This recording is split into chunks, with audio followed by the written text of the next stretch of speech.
الحمد لله نحمده ونستعينه ونستغفره ونؤمن به ونتوكل عليه ونعوذ بالله من شرور أنفسنا ومن سيئات أعمالنا من يهده الله فلا مضل له ومن يضلله فلا هادي له ونشهد أن لا إله إلا الله وحده لا شريك له ونشهد أن سيدنا ونبينا مولانا محمدا عبده ورسوله أما بعد قال الله سبحانه وتعالى في القرآن المجيد والفرقان الحميد أعوذ بالله من الشيطان الرجيم بسم الله الرحمن الرحيم واضرب لهم مثل الرجلين جعلنا لأحدهما جنتين من أعناب وحففناهما بنخل وجعلنا بينهما زرعا كلتا الجنتين آتت أكلها ولم تظلم منه شيئا وفجرنا خلالهما نهرا وكان له ثمر فقال لصاحبه وهو يحاوره أنا أكثر منك مالا وأعز نفرا صدق الله العظيم. وقال النبي صلى الله عليه وسلم كفى بالمرء إثما أن يأكل كل ما اشتهى أو كما قال عليه الصلاة والسلام. معزز سامعین کرام، دینی ایمانی بھائیوں اور دوستوں، میں نے آپ کے سامنے سورۃ الکہف کی 2-3 آیتیں تلاوت کی ہے، اور سورۃ الکہف کا ایک رکوع ہے، ایک پورا رکوع جس کی 2 آیتیں میں نے آپ کے سامنے تلاوت کی ہے۔ اس کے بعد قرآن مجید میں مختلف صورتوں میں جو موضوع سورۃ الکہف میں ہے وہی موضوع بیان کیا گیا ہے، کہ انشاءاللہ انہی کی روشنی میں گفتگو ہوگی۔ سورۃ الکہف میں جو بنیادی موضوع ہے وہ 4 میں نے بتلائے تھے۔ ایک ہے کہ ایمان کی حفاظت، اصحاب کہف جن کے نام سے کہف سورہ بھی نازل ہوئی ہے، یہ اصحاب کہف تھے جنہوں نے اپنی ایمان کی حفاظت کے لیے پہاڑ پر چلے گئے تھے، اور ایک غار میں انہوں نے پناہ لی تھی تاکہ اس وقت کے بادشاہ کے ظلم سے اور زیادتی سے اور ان کے اوپر جو دباؤ بنایا جا رہا تھا ایمان چھوڑنے کے لیے، اس دباؤ سے بچ سکے۔ تو اللہ رب العزت نے ان کو بچایا، اور اس زمانے میں چونکہ آخرت کے تعلق سے ان کا عقیدہ صحیح نہیں تھا اور مرنے کے بعد کی زندگی کو سمجھتے نہیں تھے، تو اللہ رب العزت نے اصحاب کہف کے اوپر جو تقریباً چند نوجوان تھے، اللہ رب العزت نے بے ہوشی طاری کر دی، اور 309 سال کے بعد ان کو اللہ رب العزت نے دوبارہ ان کو ہوش دیا، زندگی عطا فرمائی۔ تو اس وقت ان کو دیکھ کر بھی بہت سارے لوگ جو آخرت کے تعلق سے بدگمانی میں اور آخرت کے تعلق سے ان کو یقین نہیں تھا، تو ان کو دیکھ کر ان کا یقین ہوا۔ دوسرا یہ ہے کہ اس سورۃ الکہف میں ایک بہت اہم واقعہ اللہ رب العزت نے بیان فرمایا ہے، اس واقعے کی روشنی میں انشاءاللہ گفتگو ہوگی، اور یہ واقعہ ہم لوگوں کی زندگی میں بہت زیادہ اثر انداز ہو سکتی ہے۔ اور یہ واقعہ عام طور پر ہم لوگ بھی اس کے ملوث ہو جاتے ہیں، اور ہم لوگ بھی اس بیماری میں مبتلا ہو جاتے ہیں۔ اور وہ بیماری کیا ہے کہ جب اللہ رب العزت مال و دولت عطا فرماتا ہے تو آدمی مال و دولت کو دیکھ کر اور مال و دولت کی محبت میں پڑ کر جو مال و دولت دینے والا خالق اور مالک ہے اس کو بھول جاتا ہے، ناشکری پر اتر آتا ہے، کفران نعمت ہو جاتی ہے۔ جو نعمت ملی ہے اس نعمت کا استعمال غلط ہونے لگتا ہے، نعمت کا استعمال صحیح نہیں ہوتا ہے، جس کی بنیاد پر پھر اللہ رب العزت اس کو غریب فقیر کنگال بنا دیتا ہے۔ یہ اللہ رب العزت کی عادت اور سنت رہی ہے میرے بھائی اور دوستو۔ ایک بات یاد رکھیں، تلک الایام نداولها بین الناس، یہ جو حالات ہیں انسانوں کی زندگی میں، جو اتار چڑھاؤ ہے انسانوں میں، جو یہ دولت کا آنا اور جانا، یہ غریبی ہونا اور فقیر ہونا، مالدار ہونا، امیر امیر ہونا، یہ سب اللہ رب العزت نے فرمایا تلک الایام نداولها بین الناس، اللہ رب العزت کے ہاتھ میں ہے، جسے جو چاہتا ہے وہ عطا فرماتا ہے، لیکن اس میں کچھ اسباب ہوتے ہیں جن اسباب کی بنیاد پر انسان پریشان ہوتا ہے۔ بسا اوقات مال و دولت ہوتی ہے لیکن اس کا استعمال غلط ہوتا ہے،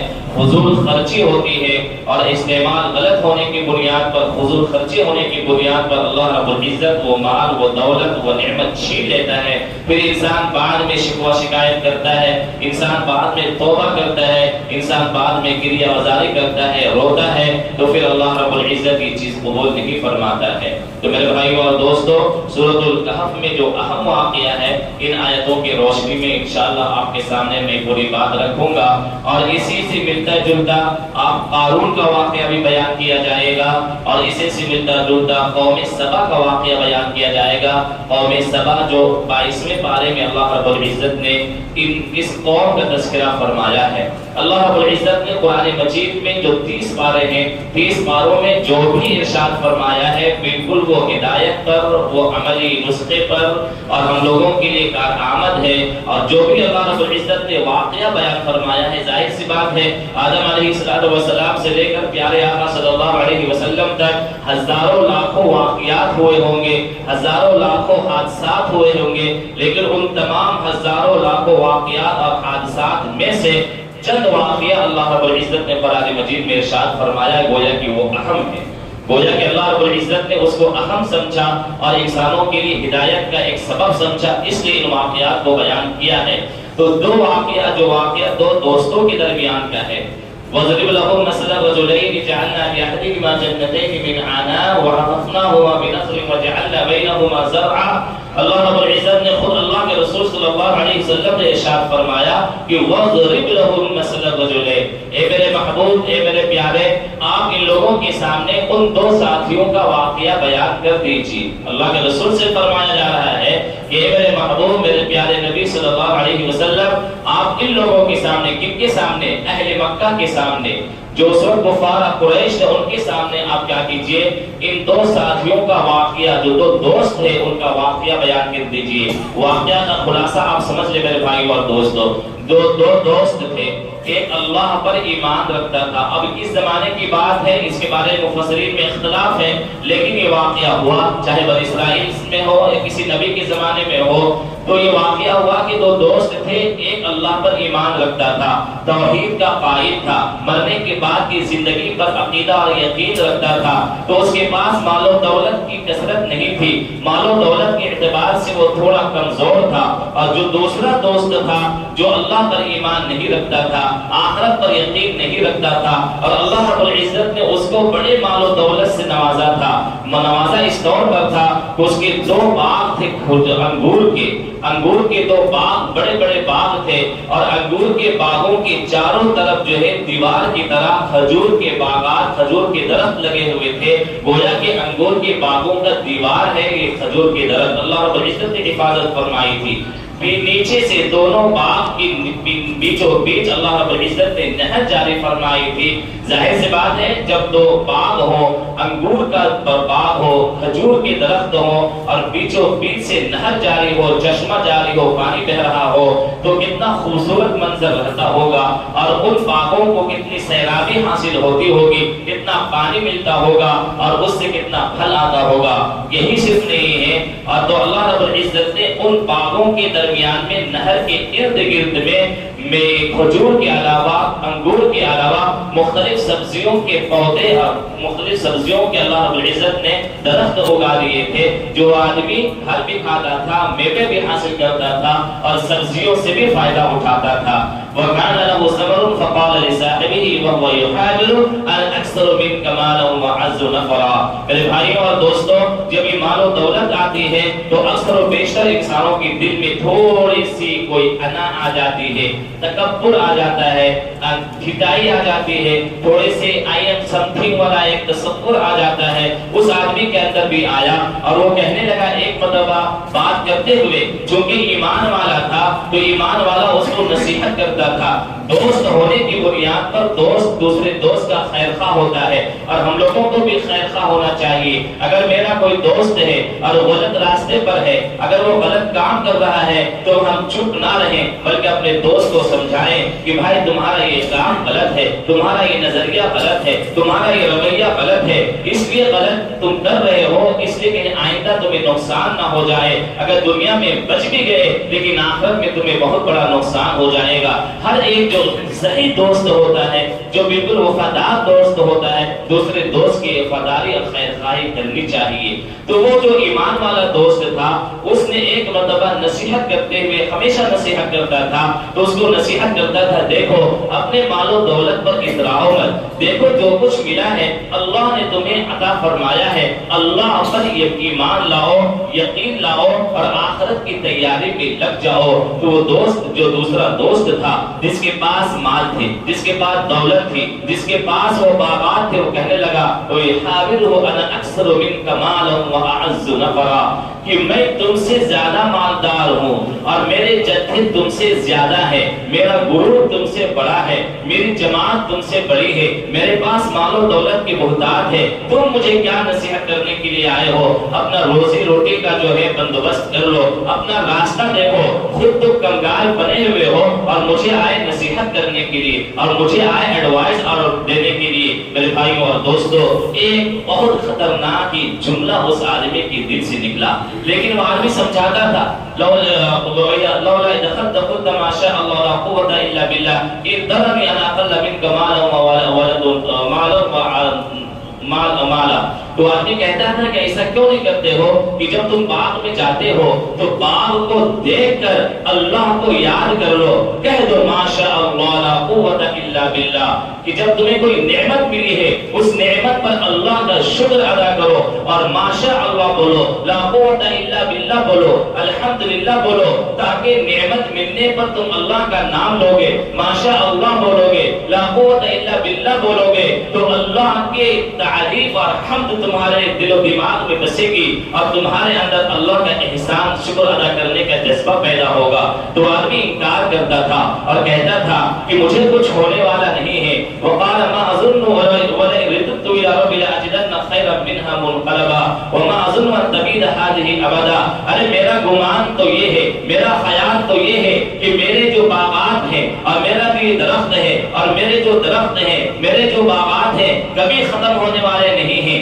کبھی برباد ہونے والے نہیں ہیں, کبھی کچھ ہونے جانے والا نہیں ہے, اس لیے ہمیں کہنے کی ضرورت نہیں ہے. میں نے اپنے محنت سے, اپنی قربانی سے, اپنی جان فراخانی سے, اپنی جفاکشی سے, اپنے دماغ سے, اپنے ہنر سے, اپنے قوت بازو سے میں نے یہ تمام چیزوں کو حاصل کیا ہے, تو میں اس میں ماشاء اللہ کیوں بولوں, لا حول ولا قوت الا باللہ کیوں بولوں, الحمدللہ کیوں بولوں, اس کی کوئی ضرورت نہیں ہے. میرے بھائیوں اور دوستوں, ایک بات یاد رکھے, اللہ رب العزت تمام بادشاہوں کا بادشاہ ہے, تمام حکمرانوں کا احکم الحاکمین ہے. اگر اللہ رب العزت دینے پر آئے پوری دنیا روکنا چاہے روک نہیں سکتی ہے. اگر اللہ رب العزت کسی سے چھیننے پر آئے پوری دنیا اگر روکنا چاہے اور پوری دنیا دینا چاہے تو دے نہیں سکتی ہے. اللہ رب العزت کے سامنے کوئی طاقت کام نہیں آتی ہے, کوئی جتھا کام نہیں آتا ہے, کوئی جماعت کام نہیں آتی ہے, کوئی حسب و نسب کام نہیں آتا ہے, کوئی خاندان کام نہیں آتا ہے,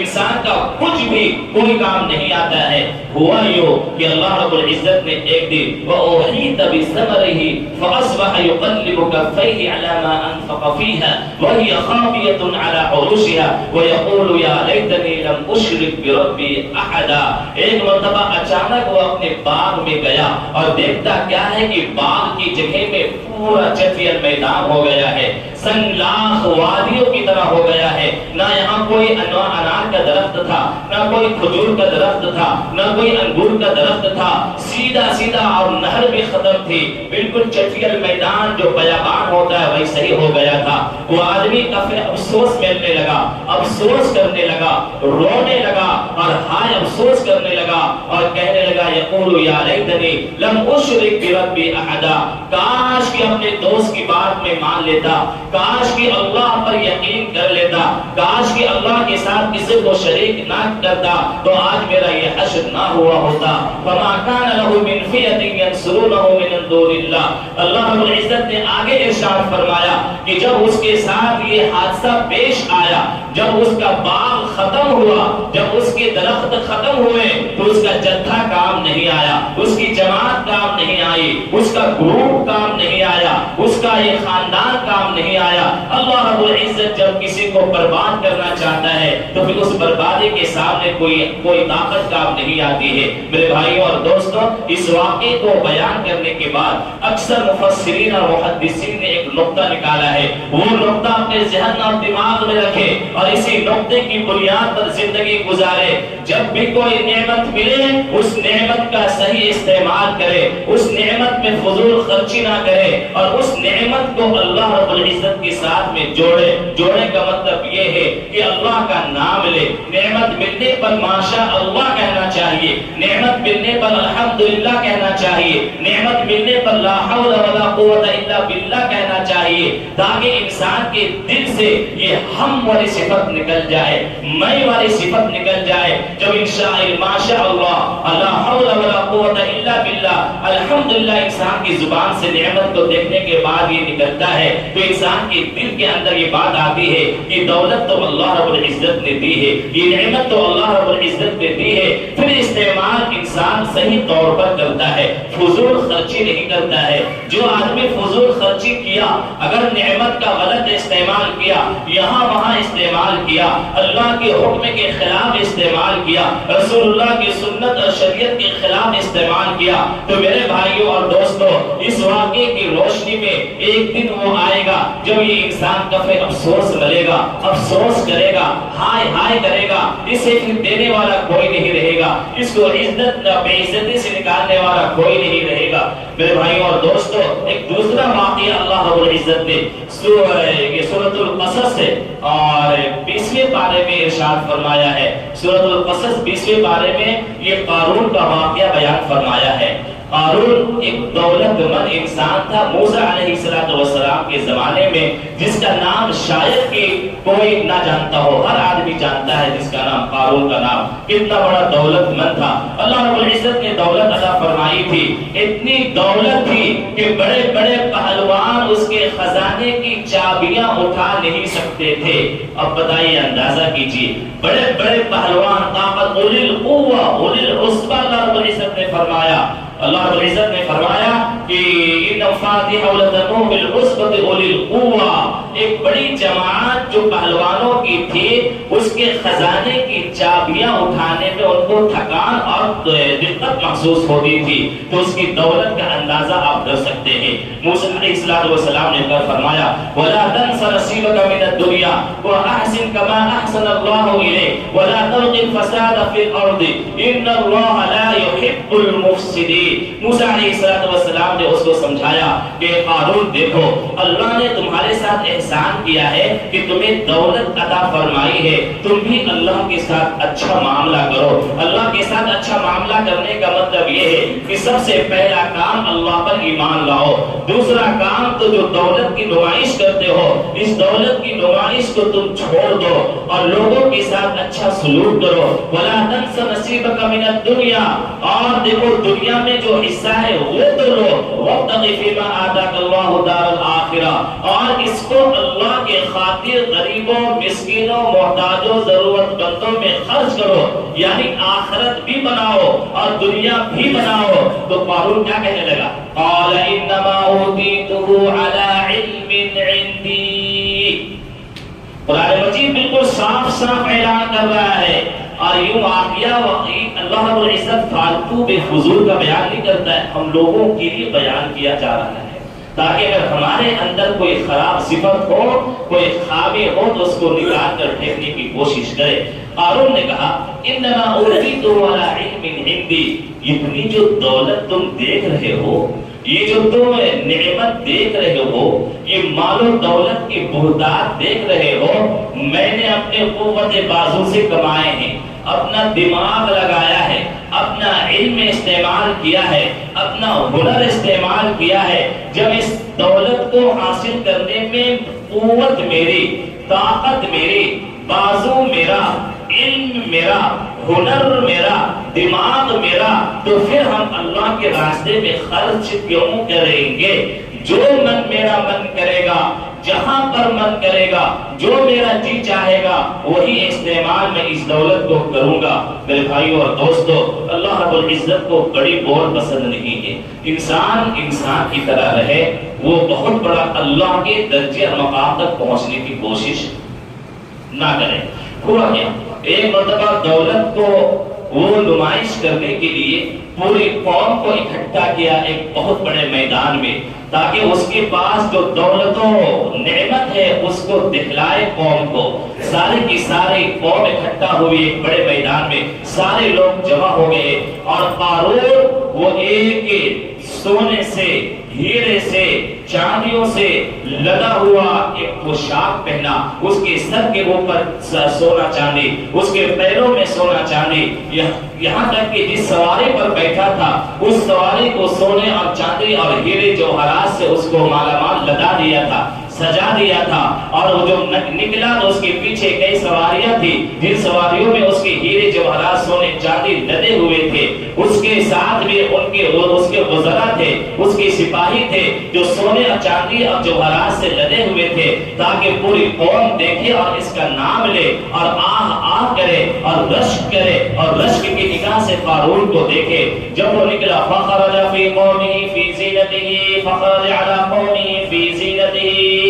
جب قارون نکلا پوری زینت کے ساتھ بن سور کر نکلا، فخسفنا به وبدارہ الارض، اللہ رب العزت نے فرمایا، اللہ نے کیا فرمایا؟ جب وہ پورے آب اور شباب کے وقت میں نکلا اور پورے جلوے کے ساتھ میں نکلا، اس کا دماغ ٹھکانے میں نہیں تھا اور سارے قوم دیکھ رہی تھی، یہاں تک کہ جو لوگ قوم میں جو لوگ بہت سارے لوگ تھے وہ کہنے لگے یا لیت لنا مثل ما اوتی قارون انہ لذو حظ عظیم، کاش کہ قارون کی طرح ہم لوگوں کو بھی ملتا،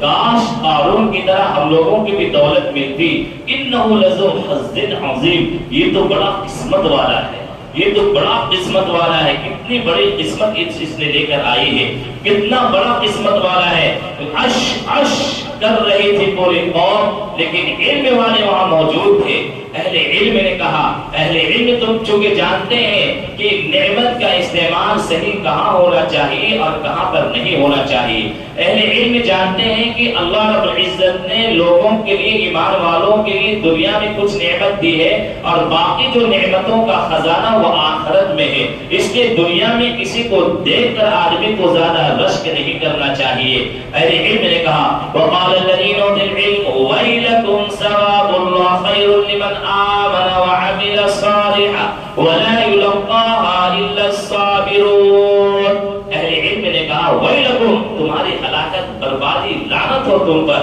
ارے اللہ رب العزت نے جو تمہارے لیے آخرت میں اجر رکھا ہے وہ دنیا مافیہ سے بہتر ہے کہ تم آج رشک کر رہے ہو قارون کے اوپر۔ لیکن دنیا والے معنی نے وہ بولے جا رہے تھے یا ویلتنا مثل ما اوتی قارون۔ اسی دوران میں جب پوری قوم کی نگاہیں قارون اور قارون کی زیب و زینت پر تھی، پورے قارون کے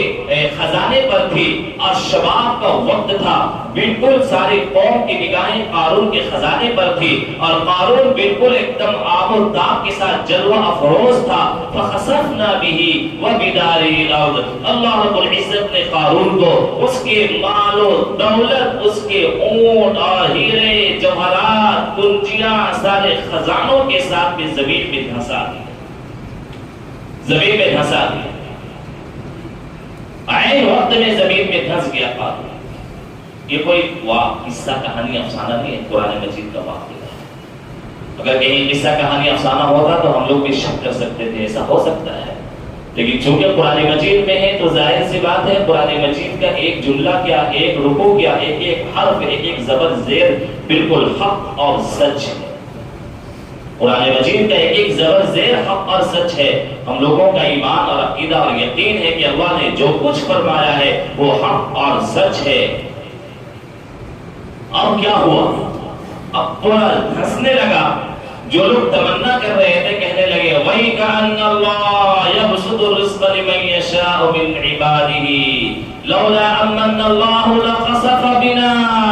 وَيْكَأَنَّهُ لَا يُفْلِحُ الْكَافِرُونَ۔ اب جو لوگ تمنا کر رہے تھے کاش دولت ہوتی ہماری بھی قارون کی طرح، ارے کیا قسمت پائی ہے، اور قارون جیسا آدمی ہمارا کوئی بیٹا ہوتا، ہمارا کوئی بھائی ہوتا، ہمارا باپ ہوتا۔ اب لوگ کہنے لگے اللہ کا فضل ہے، اللہ نے اپنے فضل سے ہمیں بچا لیا۔ آج اگر اللہ کا فضل نہ ہوتا تو ہم لوگ بھی گئے تھے۔ وَإِكَأَنَّ اللَّهَ يَبْسُطُ الرِّزْقَ لِمَن يَشَاءُ مِنْ عِبَادِهِ، اللہ جس کو جتنا چاہتا ہے دیتا ہے، اللہ کی قدرت میں ہے، جس کو چاہے نوازے، جس کو چاہے نہ نوازے، یہ اللہ کے ہاتھ میں ہے۔ اگر ہمیں نہیں دیا اللہ کا شکر ہے، اگر دیا اللہ کا شکر ہے، دونوں حالت میں اللہ کا شکر ہے۔ تو میرے بھائیوں اور دوستو، اللہ رب العزت نے جو مال و دولت اگر کسی انسان کو عطا فرمایا ہے تو اس میں اترانے کی بات نہیں ہے، اس میں انانیت کی بات نہیں ہے، اس میں فضول خرچی کی بات نہیں ہے۔ آج ہمارے معاشرے میں دیکھا جاتا ہے کسی کے پاس دولت ہوتی ہے تو بے انتہا بے دریغ فضول خرچی کرتا ہے، اسراف کرتا ہے، کبھی تو پڑوسیوں کو دکھلانے کے لیے، کبھی محلے والوں کو دکھلانے کے لیے، کبھی خاندان والوں کو دکھلانے کے لیے، کبھی اپنی ناک اونچی کرنے کے لیے۔ اللہ رب العزت سب دیکھ رہا ہوتا ہے۔ فضول خرچی اللہ کو سخت ناپسند ہے، یہاں تک کہ اللہ رب العزت نے فرمایا ان المبذرین کانوا اخوان الشیاطین، فضول خرچی کرنے والے شیطان کے بھائی ہیں۔ جیسے اللہ کو شیطان ناپسند ہے، ایسے فضول خرچی کرنے والے اللہ کو سخت ناپسند ہے۔ آج انسان فضول خرچی کر رہا ہے لیکن آگے چل کر اس کا انجام یہ ہوتا ہے کہ وہ ایک پیسہ کا محتاج ہوتا ہے، ایک گلاس چائے پینے کا محتاج ہوتا ہے۔ میرے بھائیوں اور دوستوں، آپ نے اپنی زندگی میں دیکھی ہوگی، ہم نے ابھی تک بہت چھوٹی عمر ہے لیکن ہم نے بھی کئی چیزوں کا اور کئی لوگوں کا تجربہ اور مشاہدہ کیا ہے، جس کے یہاں دولت کی محتاج تھی، ہمیشہ قطار لگے رہتی تھی اور لوگوں کا تانتا لگا رہتا تھا، اور وہ آدمی اپنے خاندان میں ناک اونچی رکھتا تھا، غریبوں کو وہ بے نظر جو اگنور کرتا تھا۔ میرے بھائی اور دوستوں، بعد میں حالت یہ ہو گئی کہ لوگوں سے کہتا کہ ایک گلاس چائے پلا دو، ایک کپ چائے پلا دو، 5 روپیہ کا سامان کھلا دو۔ میرے بھائی اور دوستوں، اللہ رب العزت کو سخت ناپسند ہے۔ وَتِلْكَ الْأَيَّامُ نُدَاوِلُهَا بَيْنَ النَّاسِ، آج جو دولت کا مالک ہے کہ وہ فقیر بن سکتا ہے، اور آج جو فقیر اور غریب ہے کہ دولت کا مالک بن سکتا ہے، اس لیے کہ دولت یا اللہ رب العزت الٹ پھیر کرتے رہتا ہے۔ اس لیے جو دولت ہمارے پاس ہے اللہ کا شکر ادا کرے اور فضول خرچی سے بچے۔ دولت کو بچانا ہے اور ہمیشہ آپ کو مالدار رہنا ہے، فضول خرچی سے بچیے، اللہ رب العزت آپ کو مالدار اور عزت والا بنائے گا۔ اگر آپ نے فضول خرچی میں خرچ کیا، اور فضول خرچی کا ایک راستہ آج کے زمانے میں یہ ہے کہ اولاد کی ہر خواہشات کو پوری کرنا، بیوی کی ہر خواہشات کو پوری کرنا، کفنا بالمرء صرفا ان یاکل کل ما اشتہا، حدیث شریف میں آتا ہے کہ انسان کی فضول خرچی ہونے کے لیے یہ کافی ہے کہ ہر خواہش پر وہ دم بھرے، ہر خواہش کو پوری کرے۔ میرے بھائیوں اور دوستوں، آج کل دیکھا یہ جا رہا ہے کہ اپنی اولاد کو ہم لوگ ناجائز اور غلط چیزوں میں پیسہ دے دیتے ہیں، غلط چیزوں کے استعمال میں پیسہ دے دیتے ہیں۔ ایک سے ایک آج کل بچے غلط کام کر رہے ہیں۔ غلط کام کرنے کا مطلب یہ ہے اسلام اور شریعت کے خلاف کام کر رہے ہیں، ہم نے اس کے سامنے ہاتھ میں پیسہ پکڑا دیا اور وہ بچہ شریعت کے خلاف کام کر رہا ہے، اور ہم بھی خوش ہیں چلو میرے بچے کی خواہش پوری ہو رہی ہے۔ یاد رکھیے کہ بچے کی خواہش پوری کرنے میں کہیں اللہ کی ناراضگی آپ مول نہ لے لیں، یہ بھی خیال رکھنا بہت ضروری ہے، یہ بھی خیال رکھنا بہت ضروری ہے۔ اللہ تعالیٰ ہم لوگوں کی حفاظت فرمائے، اللہ تعالیٰ ہم لوگوں کو دولت کا استعمال صحیح طریقے سے کرنے کی توفیق عطا فرمائے۔ اور میرے بھائیوں اور دوستوں، اس لیے اپنی دولت